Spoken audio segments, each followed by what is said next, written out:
elhumanista.net, la mirada universitaria de la información. Hola, hoy les vamos a hablar de la Feria de Juan José Arreola y nos encontramos en la Feria del Libro de Chihuahua 2017. Juan José Arreola fue un autor mexicano que se destacó ampliamente en el ámbito intelectual y literario de su patria. Nacido en 1918 en Zapotlán, el Grande de Jalisco, es el cuarto hijo de 14. Viene de una familia de artesanos. Desde niño le encantaba recitar en público. Lamentablemente, en la Guerra Cristera cerraron las escuelas que había en Zapotlán. Sin embargo, su espíritu autodidacta hizo que su mundo literario jamás parara. Juan José decidió irse a la Ciudad de México a los 17 años a estudiar teatro en Bellas Artes. O sea, fue actor antes que escritor. Su primer cuento se publicó en el periódico de Zapotlán en 1945 y desde entonces no paró de escribir. Empezó a publicar en la revista Pan, donde colaboraba con Rulfo y otros autores tapatíos muy talentosos. Juan José Arreola perteneció a una nueva generación que no quería tener nada que ver con las novelas de revolución que México llevaba cargando casi 30 años. Ellos sentían que ese México campesino ya no les pertenecía, ya que ellos todos habían nacido en ciudades y propusieron una literatura completamente distinta. En 1944 llega a Guadalajara la compañía de teatro La Comedia Francesa, con el director Louis Jouvet, un director de teatro conocido en toda Europa. El director le ofrece una beca a Arreola para que se vaya a estudiar a París. Un año antes de irse se había casado, así que regresa a México y empieza a trabajar en el Fondo de Cultura Económica. Arreola continuó escribiendo y en 1949 sale su libro Varia Inversión, que lo centra en el panorama nacional.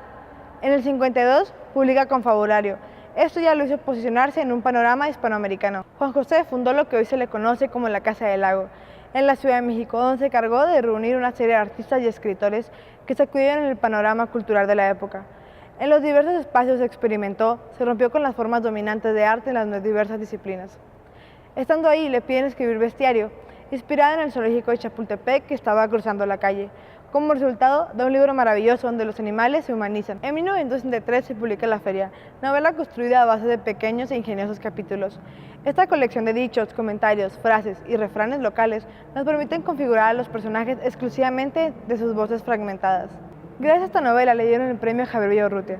En 1971 se dedica a enseñar a través de talleres literarios, donde se concentró en apoyar a jóvenes escritores, entre los que destacan José Emilio Pacheco, Elena Poniatowska, Fernando del Paso y Carlos Fuentes, entre otros jóvenes. Fue uno de los primeros intelectuales en aceptar participar en televisión, lo que hizo que los ciudadanos mexicanos pudieran simpatizar más a fondo con él.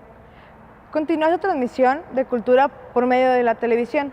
A la edad de 80 años, lamentablemente, padece de hidrocefalia, afección que le complicará notablemente su salud hasta el día de su muerte, el 3 de diciembre del 2001 en la ciudad de Guadalajara. La Feria pertenece al género de la novela picaresca y su novedad consiste en su fragmentación narrativa, que recoge, además de los elementos apuntados, temas de Isaías, de los evangelios apócrifos, de los documentos coloniales y de toda esa tradición vívida que forma parte de la indudable experiencia del autor. Todo se hilvana gracias al tono que Arreola le imparte y su habilidad para mezclar giros populares con episodios del más puro realismo mágico y leyendas de la mitología indígena. Publicada en 1963, la novela es considerada uno de los 3 epitafios de la novela revolucionaria, junto a Pedro Páramo de Juan Rulfo y Los recuerdos del porvenir de Elena Garro, un género que dominó la literatura mexicana de 1921 hasta 1964, cuando los escritores mexicanos comenzaron a romper con la temática revolucionaria en favor de nuevos horizontes literarios. La feria narra las vicisitudes del pueblo de Zapotlán alrededor de la celebración de la feria dedicada a su santo patrón, San José. Ubicada en una época posterior a la Revolución Mexicana, la obra hace eco de múltiples etapas históricas del occidente de México. La novela consta de 228 fragmentos de muy variada extensión, unos llegando incluso a ser de una sola línea. La novela carece de un narrador fijo y posee un estilo dialógico, en donde todos los personajes aportan una parte de la historia a través de sus diálogos y soliloquios, intercalando muy diversos estilos, desde el periodístico hasta el bíblico y habla popular. A medida que la obra avanza, los fragmentos, aparentemente aislados e inconexos, van contando historias, que entrelazadas a su vez dan cuenta de forma caleidoscópica del universo zapotlanesco de la época. Los acontecimientos sirven de foco a las actividades del pueblo y hacia ellos convergen pensamientos y acciones de las gentes de Zapotlán. Son la celebración de la fiesta patronal de San José y el inesperado terremoto que sacude las conciencias con angustias de condenación y muerte. La lectura nos revela que la intención de Arreola no ha sido la de crear una diversión de los acontecimientos de Zapotlán para entretener al público. Su propósito conlleva una idea de mayor profundidad e intención, ofrecer una crítica social al retratar con descarnado humorismo el ambiente. La sociedad aparece claramente dividida en su momento actual y en su pasado. El primer grupo que introduce Arreola es el de los indios, vinculados a su tierra por lazos ancestrales.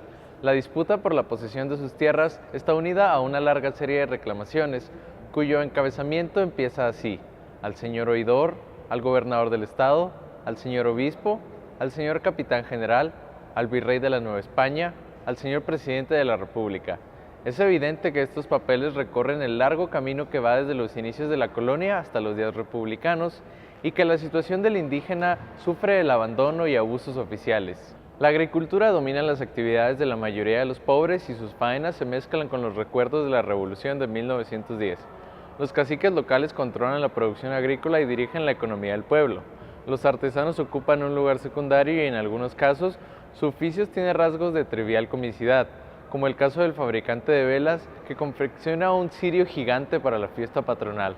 La clase media tiene participación efectiva en la acción, pues se relaciona estrechamente con los caciques y sus turbios manejos.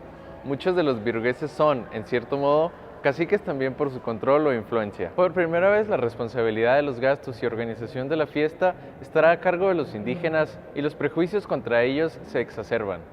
Esa fiesta patronal es el eje socio-religioso del pueblo y las actividades que la preceden absorben gran parte del pensamiento popular en Zapotlán.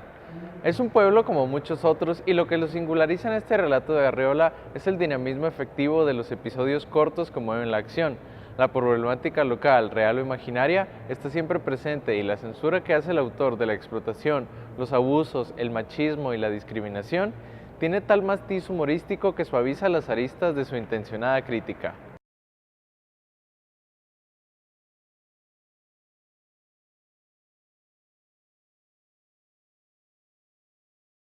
Te invitamos a que nos sigas a través de nuestras redes sociales. Búscanos en Facebook como El Humanista, periódico digital, y síguenos en Twitter como @elhumanistaWeb.